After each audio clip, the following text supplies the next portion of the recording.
Welcome to each and every one of you watching us right now to Rays of Hope Masikhanye.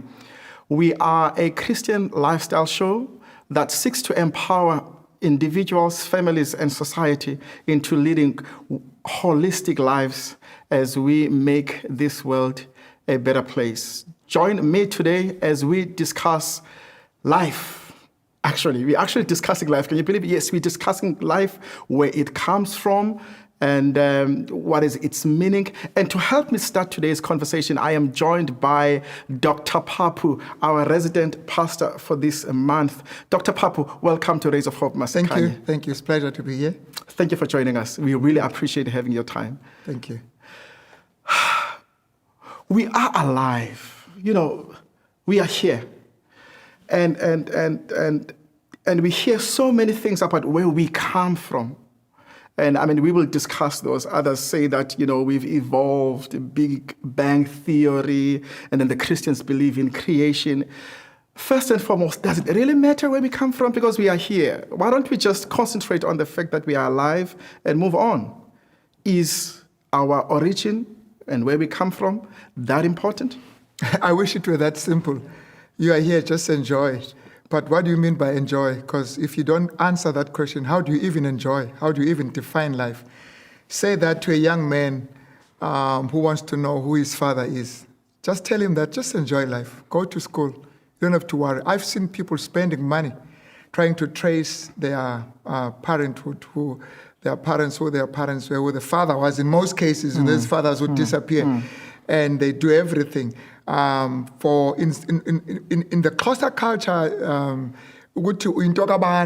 it's very important. There are certain things that you may not be able to celebrate because you don't even know who you are. Your clan name is Dugo. Who are you? The question of origin speaks to who you are, identity, and the purpose of life. Why you exist? Why are you here? Is there an assignment for your life? Are you here to fulfill something? So if you look at the origin in terms of identity, is why? Who are you? Where do you come from? Now, if you don't answer that question, you may not even know where you are now, and of course, where you will end up. So the question of origin is very, very important. If I come from a cow, I need to know very soon that I'm destined to eat grass. But if I come from a God who created me in his image, it creates a different mindset that I'm the son of the king. If you discover a few years down the line that your father was the king, one of the best known king, it does something. You don't just, it doesn't matter, I'm here now. No, it makes a big difference. But also on another level, it also answers to the question, why then am I here? If God created me, then why am I here? Which means I need to connect with the one who created me. The one who designed me has a plan for my life. The one who dreamt my existence into being has a blueprint for my life. So I need to connect with him. Why am I here? The purpose of my life and the origin, it cannot be separated. Yeah. As I mentioned earlier on, there are many explanations about where we come from. Maybe the first question is, we can touch on those. The first question maybe is, do we have to choose from those?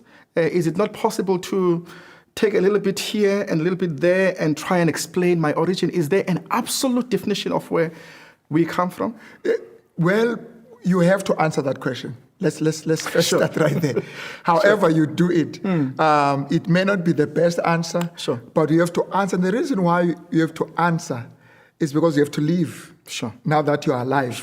Because it's one thing to be alive, it's another to live. You have to answer that question. Now, how you answer that question will translate into how you're going to live. So that's very important. Now, we may argue and dispute and say, no, but that's not exactly the true one. That's not this, that's not that. But the fact of the matter is, at least you have done something. You have answered the question. Now, if you feel like you want to be eclectic, pick this one there, pick that one there, that's fine. You can do that as well. If you are going to be able to live a comprehensive, holistic life, if it will have a positive impact, whatever that means. But then the question is, the answer you give to that has serious implication on how you're going to live. If I come from an animal, if I come from a primate, if I come from an ape, how much responsibility do I have? how much power of choice do I have? If there is no intelligent being that is responsible for my existence, is there a time where I should be able to be concerned about how I live? If it is true that survival of the fittest is the mode by which I came to be, why should I care for others? Why should I feed the hungry? Because if I came by destroying the hungry, then how am I going to feed the hungry? Now, if we're going to live by that dictum that says, I'm the child of an animal, shouldn't we also, at some point in our existence, celebrate the animal instincts in us? So that when there's rape, we say, wow, we've got so many people that have been raped this weekend. We are really connecting with our origin. Why are we saddened by death if life is actually the product of a series of deaths? Why are we saddened by evil and suffering? Why do we have hospitals to save life if we came here through succession of pain and suffering? It actually then creates a conceptual infidelity. In other words, we've got a concept that does not speak to what we do. So how we answer that question really will translate into how we look at life and how we look at each other. How we look at each other. No animal is brought to court for ill-treating another animal. But we are brought to court. Why? If we're coming from animals, we shouldn't. People should just be able to do whatever they want to do. If you want to kill your child, then we can just say, wow, it happens in the wild. But we don't accept that. Dr. Papu, you are a minister of the gospel, a pastor, teaching and believing the Bible. Does the Bible say anything about where we come from? Well, the Bible, the first thing that it speaks to, it just says, in the beginning, God created. And right throughout the Bible, that fact comes through, that God who created the heavens and the earth. And I'm reminded in Acts 17 when Paul came across the Greek philosophers, the Epicureans, and he was arguing this whole concept of deity. And the Greeks were polytheistic, that series of gods. So he says they even have an altar for an unknown God. So he says, now we are going to talk about this unknown God. Now what is very interesting in Pauline approach, in Paul's approach is that amongst the gods that you have, I'm going to introduce this one. And then he says this one God created the heavens and the earth and all that is in it. In other words, if your gods are alive, this God created that God. So this is Paul now, way back, way later on in the book of Acts. But if you look at the book of Genesis and Exodus and right through, this whole foundation of God who created, the God who created us, give us the law. He tells us how we should live. He liberates, redeems Israel from Egypt. And he always comes across as the God who created, a jealous God who does not create space for other gods, which is something very interesting later on with the Greeks and the Romans. He alone is an exclusive God. Oh yes, the Bible is very clear. Actually, if God does not exist, you're going to see, if God does not exist, if there is no God, even the whole idea of resurrection and the death of Christ on the cross. Because remember, Christ was actually God. He says, I've come to reveal to you, to manifest, to tell you about God. If that God does not exist, then Christ was fooling around. I mean, who was he actually representing? And actually, he in John 1:1 is the Word that existed in the beginning. So you see that also in the economy of salvation, in the way the whole salvation is penned out, that there is this concept of redemption. If you look at salvation, for example, it is called recreation. We are recreated because we were created. So salvation seems to try and restore what God had in mind when He created us. Now, if there is no creation, then there's no point for salvation. There's no point for the cross. And the cross exists because we belong to God. And as David puts it, I'm fearfully and wonderfully made. Created in the image of God, sets us apart from the animals, and it gives us all this responsibility and accountability as well. Now, talk to me about, thank you for that very convincing explanation, Dr. Papu. Now, talk to me about what happens when we don't believe what you've just shared with us, number one. Number two, why do you think there are other schools of thoughts that seek to explain our origin contrary to what you believe is the explanation of our origin? I'll start with the last question. It is something very impressive that human beings do not rest until they find a solution to this question. We have a recent phenomenon called New Atheism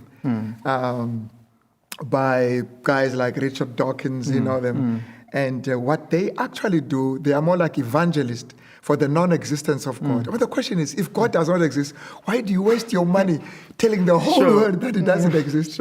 Why do you want to prove an entity that does not exist? It looks like they cannot find rest in their belief that God does not exist.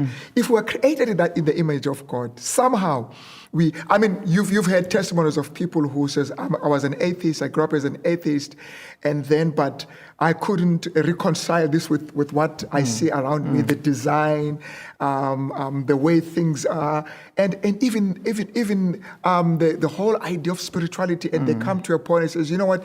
And the day I found rest was when I rested in this idea that I'm actually created by God. Oh yes, so people don't rest. They would spend money to prove that God does not exist. It has benefits to actually believe that God does not exist. It's sort of... I'm sorry for interjecting. Yeah. I know I'm interjecting because you are answering my question, but you've just, give an example of people who have changed from being atheists. But the truth is there are also those who had been believing that there is a God, then they will also change. Of course. And I'm hoping that you will also connect to those two. Of course. Yeah. We may have to look at that probably later on, because those who believe that there is God and they grew up in an environment where they were taught that God exists. And then what usually happens is, when you say God exists, you haven't said much. Which God is that? What kind of a God is that? So people realize that I can't live with this God. So is he a loving God? If God uses rape and murder and other things to bring people to him, what's going to happen? You've got a cognitive dissonance. You've got this idea that is supposed to be wonderful, but you can't live with a God who's like that. So what we have done in as Christians as well is to present a misrepresentation, a caricature of God. And when actually you will discover that atheists are actually running away from a false God. Because they'll say this God is cruel, this God is a despot, this God does this. But I don't believe in that God as well. So when people are running away from God, they are actually running away from a false God. And we need to encourage them to run. Run as fast as you can. Run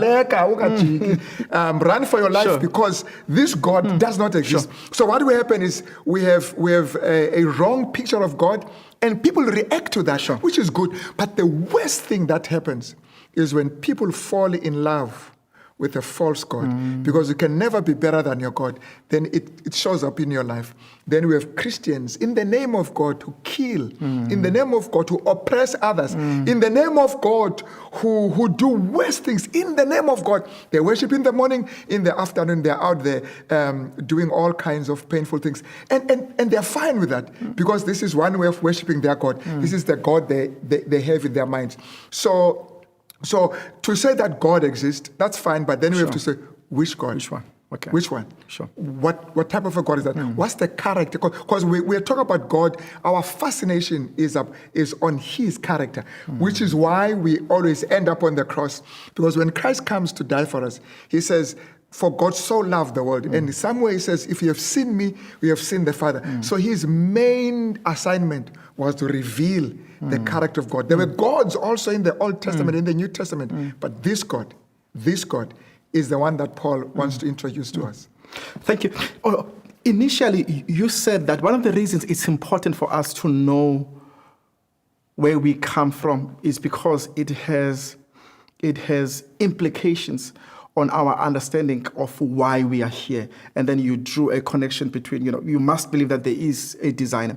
Now, you've made a very compelling and eloquent case for the fact that we have been created from God and by God. Does he tell us why? Do we know why? Why he created us? Yes. Oh, yes. You see, the beautiful thing about God's existence, it is, God does not just exist and then hides himself. He exists and then he reveals himself. And I think that's the point that Paul makes in Acts 17, that he has made himself manifest to those who are searching for him. He's close to them. So he actually reveals himself. And not only does he do that, in his revelation of himself that we are created in his image, right? Implied in that is this idea that we are to live a life that is pleasing to God. But what kind of a life is that? He says, then you shall worship God. You shall love God. And that becomes the twofold meaning of the law. Love God and love your fellow man. So there you have the imperative that your worship of God capacitates you to love your fellow man. So actually, at the end, what God is going to ask us, He's not going to ask us, how many times did you worship me? Because remember, God is not destitute, He's not hungry for our worship. When God says, I want you to open your heart to me, it's so that you can open your heart to your wife, to your kids, to your neighbor. So in the end, when God judges us, He says, I was hungry, I was poor. Which means God is saying, if you had worshipped me, if you had basked in this character of a loving God, you would have developed in your character a loving nature where you would be able to love others. Now, because you have not done that, if you go back to Sodom and Gomorrah. I know we always talk about Sodom, the sin of sodomy and whatever, as if it's homosexuality and stuff like that. That could be maybe one of them, but the one of them is how they treated each other, that they did not take care of the poor, they did not take care of the orphans, and God judged them. So God is wrathful in the way we treat each other. If we believe in hell, hell is a place for people who have no regard for each other. So God does not only say, because I know it's easy to do that. We worship, we pray, we're fasting. He says, but the fast I want is for you to do justice to the poor. The fast I want is for you to lift the burdens of those. I mean, that's Isaiah 58 and the minor prophets, is to do justice. That's the fast I want. So God is not just this God who is who's hungry for worship and adoration, but is a God who says, as you worship me, you become available to those around you. I love that. As you worship me, I love the relationship between our love for Him and how it translates to us loving one another. Basically, this is the whole theme of this program, Masikhanye, being rays of hope. Dr. Papu, thank you so much for joining us on this episode of Rays of Hope, Masikhanye. Do you have any closing thoughts? Yes, I'm going to say, if we are going to be the rays of hope, but where do we get the rays? He's the light. So as we reflect that light, as we bask into that light, then we are able to reflect the same light to those around us. We know what type of light you have by what you reflect. If you are going to be darkness around the people you stay with, probably the God you worship is the source of darkness. But if God is the God of light, if God is light, when I say light, I don't mean He's the sun. If God is this God that exudes life, the God who is a loving and a kind God, it will show in how we live. And this is where Christianity has failed. This is why many people are giving their backs on God. It is because of the atrocities that have been committed by Christians in the name of God. There's a lot of confession we need to make as Christians corporately and as well as individuals. Our children may not even want to go back and to church and worship God because of how we as parents relate to them. And as we relate to them, we're reflecting the God we worship. What a challenge you've just given us to go ahead and be rays of light. Once again, Dr. Papu, thank you so much. We trust that you enjoyed this segment. Please stay tuned. We'll be back soon.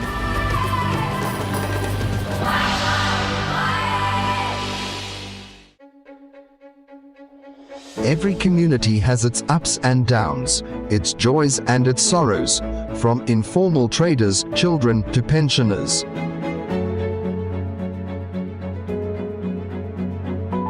Everyone sometimes needs an ear to hear. Do you need prayer? Chat with the Cape Conference virtual pastor.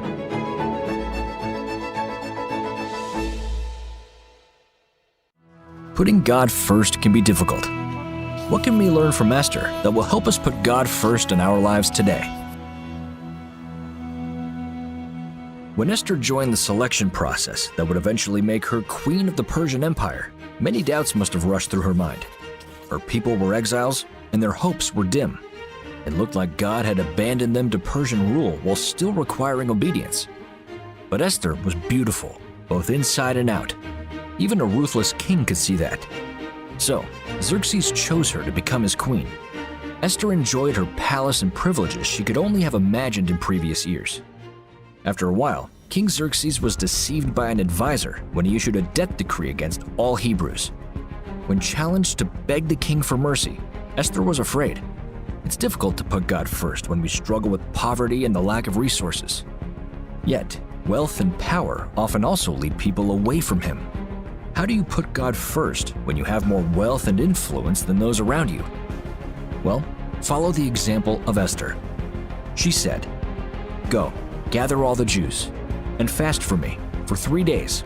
My maids and I will fast likewise.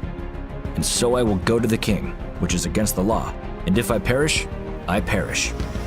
Esther was not immune to fear, but she was as courageous as she was beautiful. She bravely decided to put God first, investing all, even her life if necessary, to save others. Her words, "If I perish, are engraved in the story of God's people to encourage those who, through the ages, would also be called to do the same. And we know how the story ended. Esther put God first. Her example compels us to do the same. As the deacons collect the tithe and promise, we are challenged to put God first.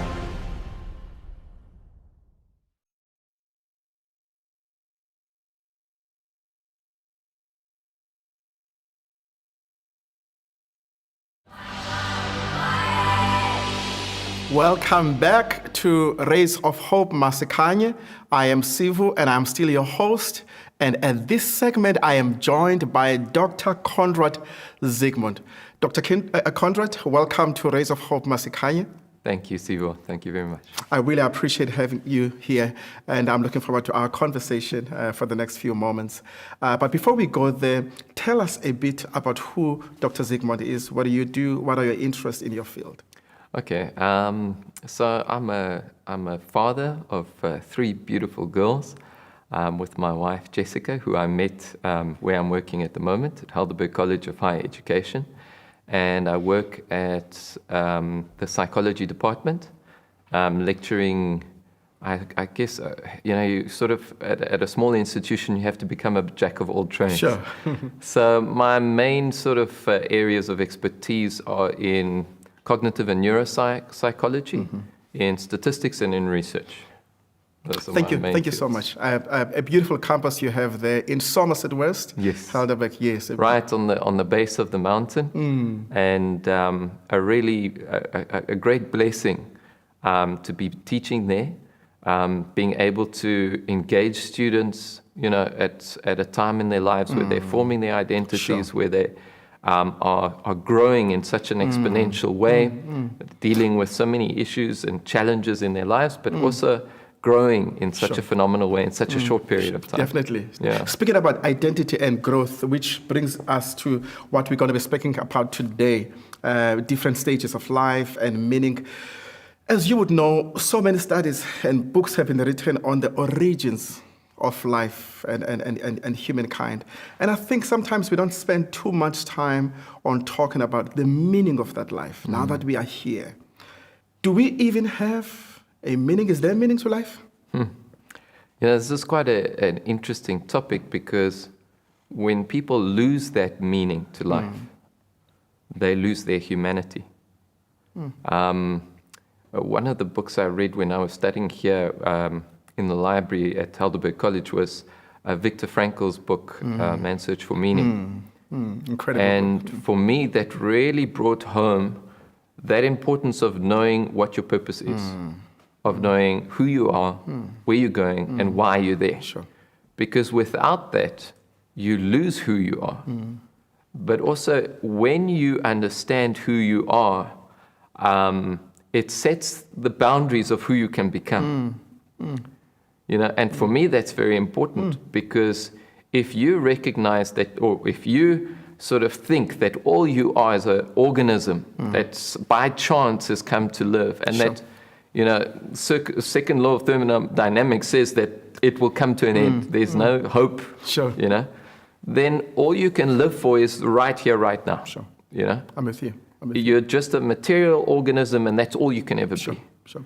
But if your identity and if your meaning is established in something much more than that, so if you can recognize that, I belong to something that's more than just this material world. I belong to a creator who made me, who intentioned me, who loves me.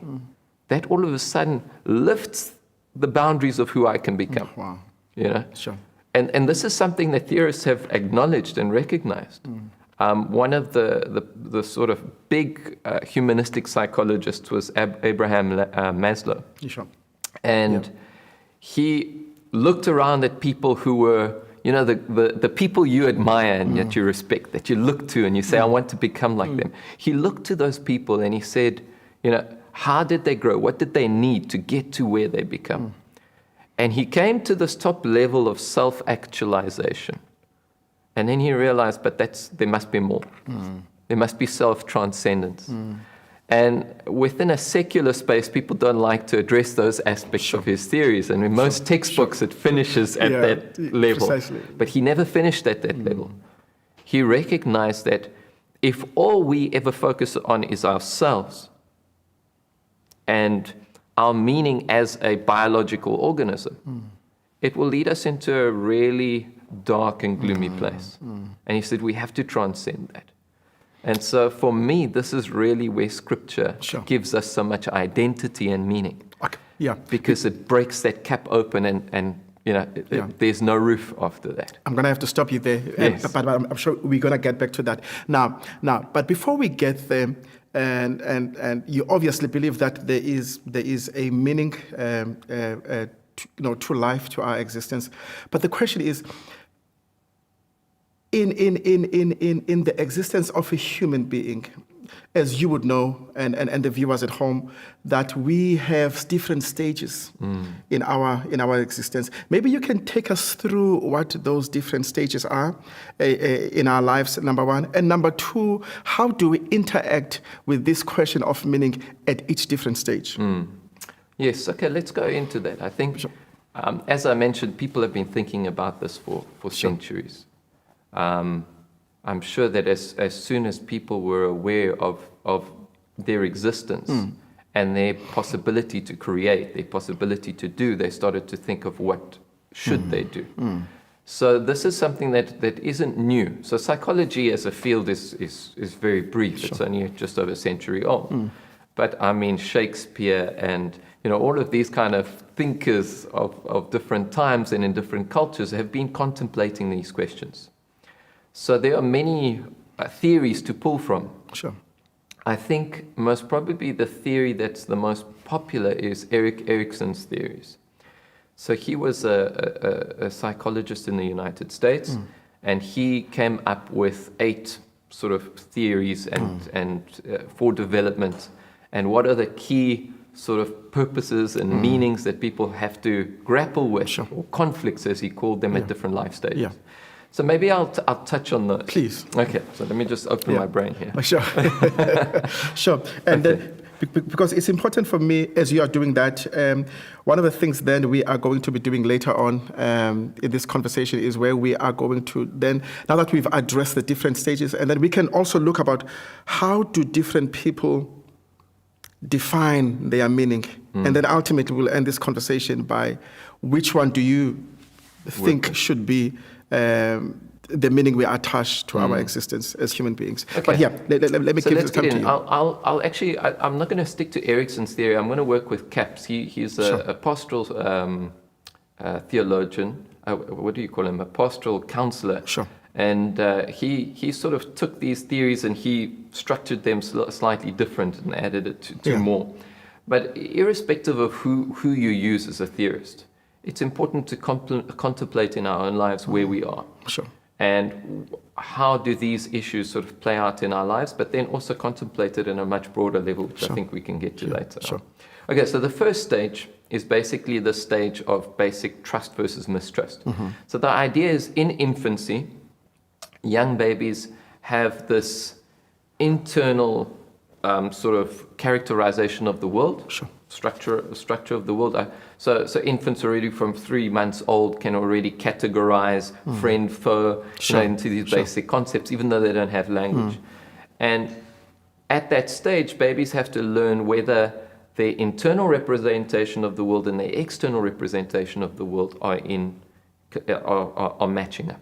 So in other words, is the world around me something that I can trust? Sure. Right? And obviously that attention and care and attachment that they form with with their primary caregiver, the mother or the father, is very important in that sort of trust that they learn about the world. Yeah. And if they don't develop that, then they learn to be mistrustful, not only of the world around them, but of themselves as well, right? So there's not this hope and this sort of meaningful positivity and optimism about the world, but there's always this, everything goes wrong in my life, I can't trust anything, right? The next stage then is autonomy versus shame and doubt, right?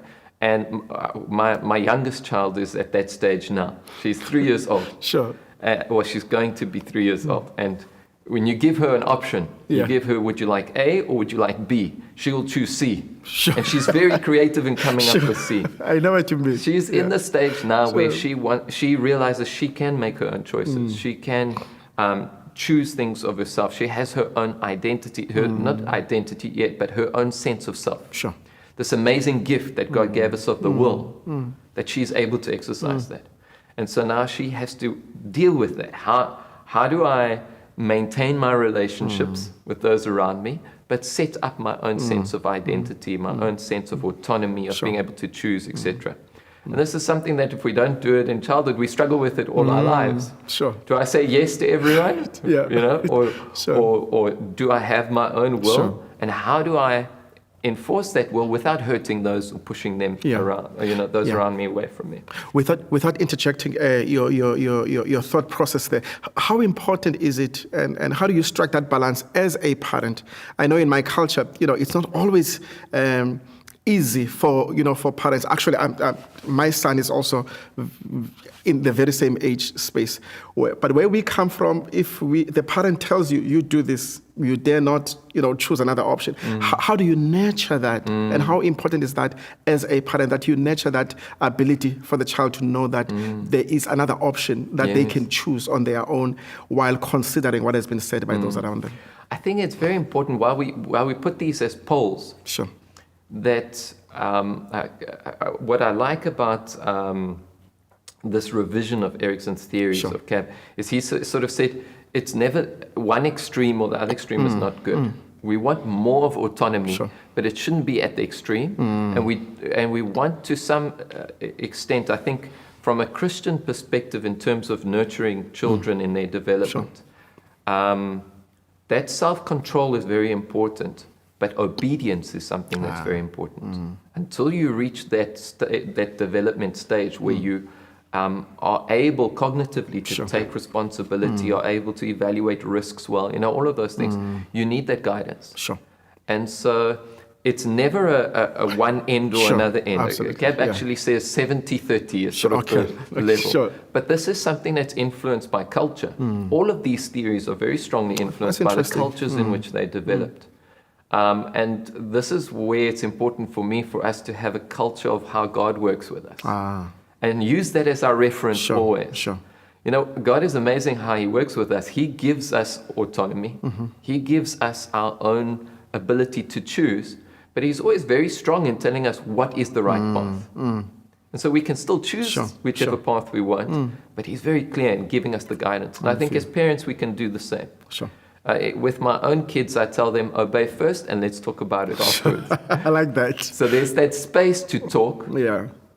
and let's negotiate. Maybe I am too strong or, whatever the case may be, but first obey. Yeah. So very good question that. in that aspect. Okay. Right. Okay, so the next stage 3, this is sort of, so CAB sort of put them in decades. Okay. But Erickson didn't work. He put those 3 stages quite early on. And so that next stage is initiative versus guilt, right? And you'll see this in children, sort of that 4 to 7 age children. The first thing that they do when you come and enter the playground is, look what I can do, look what I can do. It's a very important thing for them to show what they can achieve and what Erickson called this the purposeful self. Sure. Right? And to what extent then do we feel guilty, when we've built this autonomy, now we strive to achieve it. Sure. To what extent, for example, does it bring us into conflict with our parents? To what extent does it cause challenges with authority and all of these kind of things? Sure. Let me go through the others quite quickly. Okay, right? yes. The next stage is identity versus inferiority, right? Sure. And this is sort of that adolescence and onwards, and people have to develop who they are as a person. Sure. And things are changing. I mean, in the past, this stage was a stage that happened fairly quickly. Young people had to work, quite early on. They were given a lot of responsibility. If we think, especially in terms of like agricultural life and in traditional African culture, at this stage, they were already given a lot of responsibility, taking care of the flocks or whatever the case may be. In Western society, it's all play and pleasure and enjoyment. So that's again where that culture comes in. But you have to get a sense of who you are, Sure. so that you can be competent in moving forward. The next stage then is identity versus identity confusion, the faithful self, right? Then we move to intimacy versus isolation. So Erickson was focusing very much on that, forming that relationship, marriage, all of those kind of processes in culture that take place, which are very important also in shaping our own identities as well, and helping us to then start to learn to be unselfish. Then the next stage then is generativity versus stagnation, which is that sort of late adulthood. They actually initially left out the whole middle adulthood stage. Sure. They added it in and they said, this is very important. This is where we start giving back, where we look at our children and see how they've grown and what did they become and how can we work with those that are younger than us and feed into our societies and our cultures, etc. Do we achieve that or do we stagnate? Yeah. Then stage 8 is that integrity versus despair. Sure. We look back at our lives and say, what did we accomplish? What did it all mean? Did I live for myself and life is coming close to an end? Sure. What was it all for? Yeah. Or is there some purpose to it? Is there some meaning? Yeah. And then Crab adds 2 more, the graceful self, stage 9, and then he finally added another one for those over 100. Anyway, Hopefully that would be the 2 of us. Yes. In each of these stages, there are key existential issues that are being addressed. There are issues about meaning, about purpose in our lives. Sure. And for me, this is very important that each of us grapple with these. We don't have to deal with it from the sort of cultural perspective determined by the theorist, but what is important and what gives my life meaning. Sure. We have a big debate at the moment about where life begins. Most of the time, it's the parents who ascribe the meaning to the child.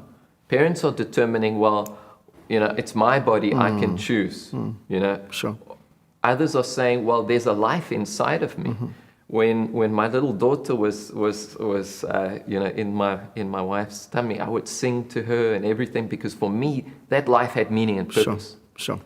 And for Even me, before she was born. Exactly. Okay. And so for me, meaning and purpose comes from that who gives life. Okay. And who ultimately gives life is God.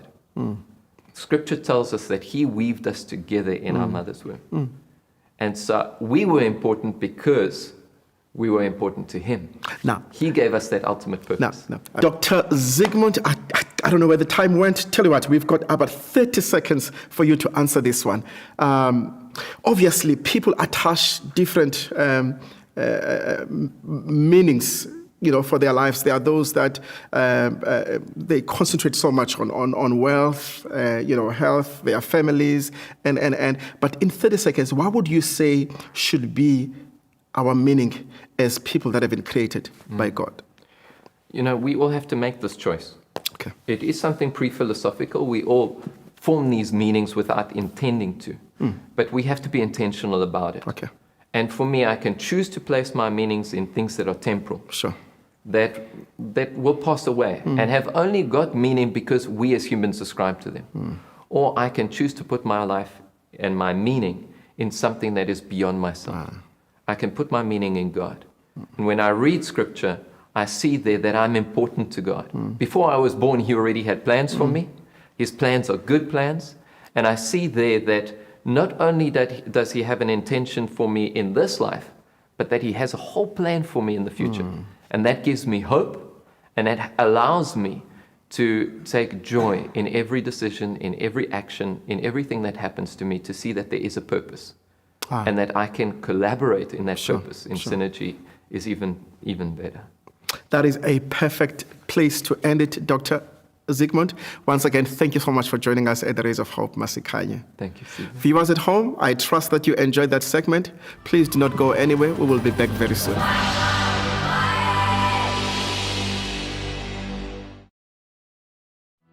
Putting God first can be difficult. What can we learn from Cain, who refused to put God first? Adam and Eve had been cast out of the Garden of Eden when Cain was born. They experienced hardship together. Adam worked hard to grow sustenance from the earth, and his children certainly helped when they were old enough to start working. Cain focused on agriculture. Abel kept flocks. Both heard how God sacrificed the first animal to forgive their sins and cover their shame. Both Cain and Abel wanted to worship God. When they came of age, they both brought an offering from the best of what they had. Abel brought fat portions from some of his flock's firstborn, while Cain brought some of the first fruits from the soil. God looked with favor on the offering Abel brought, but rejected Cain's offering. Cain became furious, not at God and not even at himself. He was furious with Abel, his brother. But Cain clearly rejected God's instruction of what an acceptable offering should have been. In humility, Cain should have arranged with his brother to have an animal sacrifice. He didn't. Perhaps he thought he would do his best, and that should have been enough. Sometimes we decide to make our own rules when it comes to our offering. This is a mistake. God is God, and we are not. The instructions on what we should do with our tithes and offerings are clear, and we must follow them. Once rejected, Cain could not bring himself to be vulnerable and talk to God, his parents, or even his brother. Without any resistance, resentment took over Cain. God tried to help, but Cain also rejected God. Sin took over his heart, and he surrendered all control to his anger and violence. Cain would go down in history as the first murderer. Cain refused to put God first. The consequences were terrible for him and the people around him. God's love compels us to put His kingdom first, while Cain's example is a warning for us today. But we don't have to be like Cain. As we return our tithe and promise, we are challenged to put God first.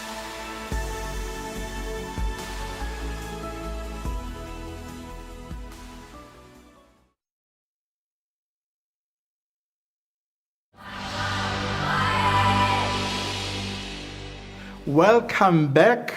You are still watching Rays of Hope, Masikhanye, and my name is Sivu. I'm still your host. We are speaking and talking on the issue of life, and there is just no way you can talk about life without talking about its beauty, its brevity, and its preciousness as well. And there is no better guest to invite than a child. And right now, I am joined by Karabo Tsibolane. Karabo, dumelang. Lieutenant Guy. Everything. How are you, my friend? I'm great. Thank you for joining us. I know how busy you are, and with all schoolwork, friends, sports, but you decided to come and spend this time with us. We really appreciate having you here. Yep. And so how old are you? I'm 11. 11. Where do you stay? I stay in Sagewood. Okay. I know that you love sports. Yes. Yes, and I mean, you used to play cricket, or you still play it, I don't know. But your favorite one? My favorite sport is soccer. Your favorite sport is soccer. Why soccer, man? You could choose any other one. I don't know soccer. It just interested me. Your favorite player? Cristiano Ronaldo. No ways, really? And you and I, we've spoken about this. Who do you think is the GOAT? I think Cristiano Ronaldo is the Ronaldo GOAT. over Messi is the GOAT. Okay. And now, what do you want to do when you grow up? I want to be an engineer Yes, you told me that. Why? Why do you want to be an engineer?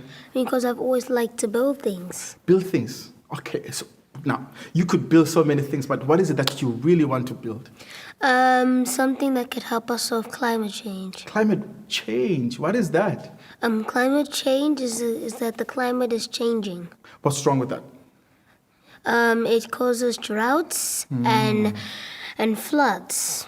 Okay. And what causes, climate change? The problems with the climate? Greenhouse gases emissions. And where do we get those from? We get those from cars and factories. Tell you what, you're going to be that engineer, I promise you. But I thought you would have wanted to be a soccer player. Don't you want to do them both? Soccer player and an engineer? You can. I could be a soccer player and then be an engineer, but And okay, talk to me a bit about your family. How many are you at home? 4. Okay. And what? Mom, dad, grandmother? What's up? Oh, it's me, my brother Philip, my father, and my mother. Okay. Your mom and what do they do? My mother is a doctor and my father is a lecturer. Yeah. Okay. You did tell me that you want you want to be a parent Yeah. one day. In fact, let me ask it like this: you do know that people die. I know it's scary. We don't want to talk about that. And have you thought about the fact that one day you might die? Yeah. When do you want to die? Tomorrow? I can arrange No. that. When? When I'm in my late 90s. Late 90s. Okay. Why 90? Why not? Good question. Why not? But what do you want to happen between now and then? Because so much. So talk to me from now on until when you die at 90. How do you think it's going to turn out? Talk to me about your plans. What's going to be happening from now on until I want then? to be an engineer. I want to get a wife. Okay. And I want to get 2 children, 1 boy, 1 girl. Okay. Why not 2 boys or 2 girls? No, 1 boy, 1 girl. Okay. Okay. Who's going to be their mother? I do not know her name. Okay. But have you met her? No. I can arrange that. You want me to? No. Okay. Okay, talk to so you're gonna, okay, 2 children, they get married, yes.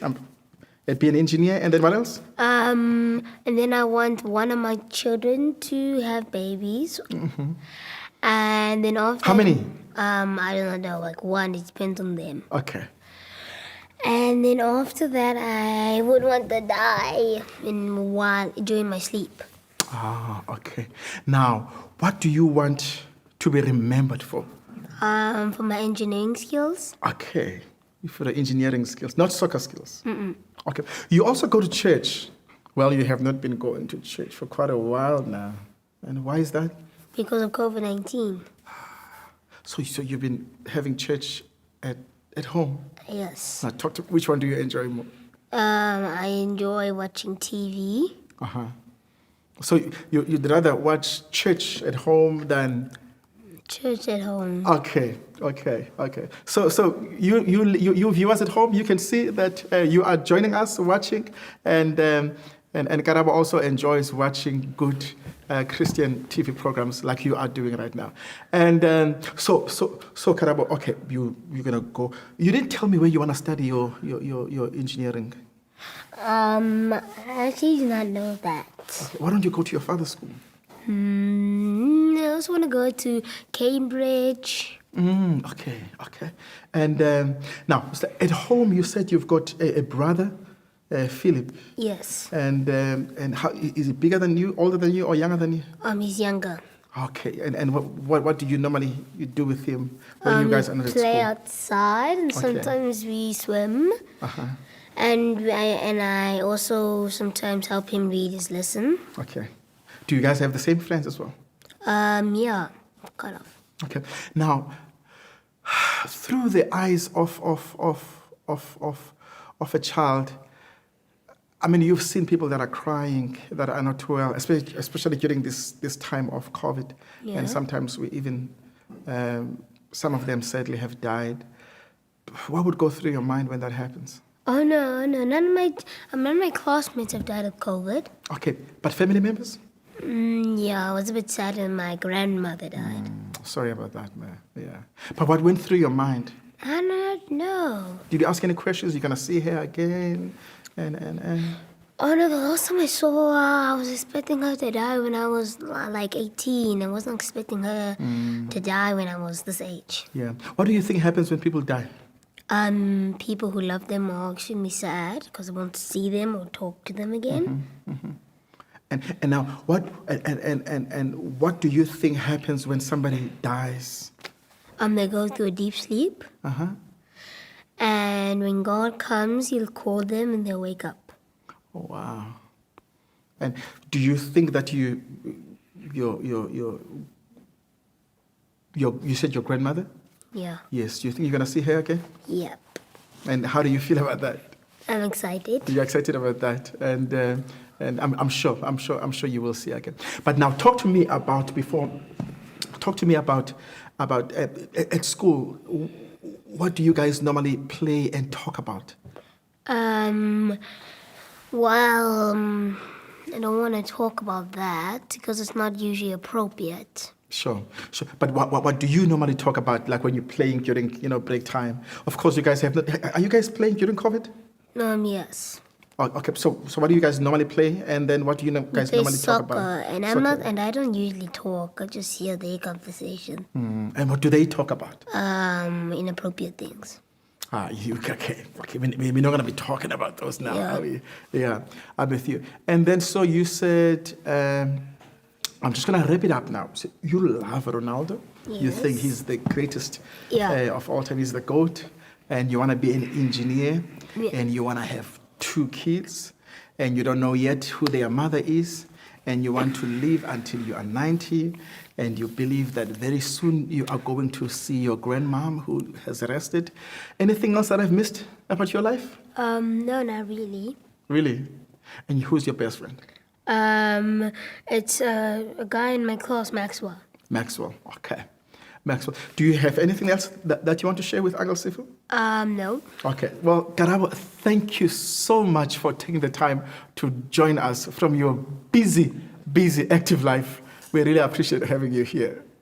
Well, friends at home, thank you for joining this segment of our show, and actually the entire episode today. We trust that you have been challenged and inspired to think more about the beauty, the brevity, and the preciousness and meaning of life. If you have any questions or comments, please send them to the email that you are seeing at the bottom of the screen, masikhanye@cc.adventist.org. And if you have any other questions, you can also give us a call on the number that you see on the screen. And as we are ending today, remember the Bible teaches us that as we receive the light, we go and share it so that we make this world a better place. Rays of Hope, Masikhanye. Till next time.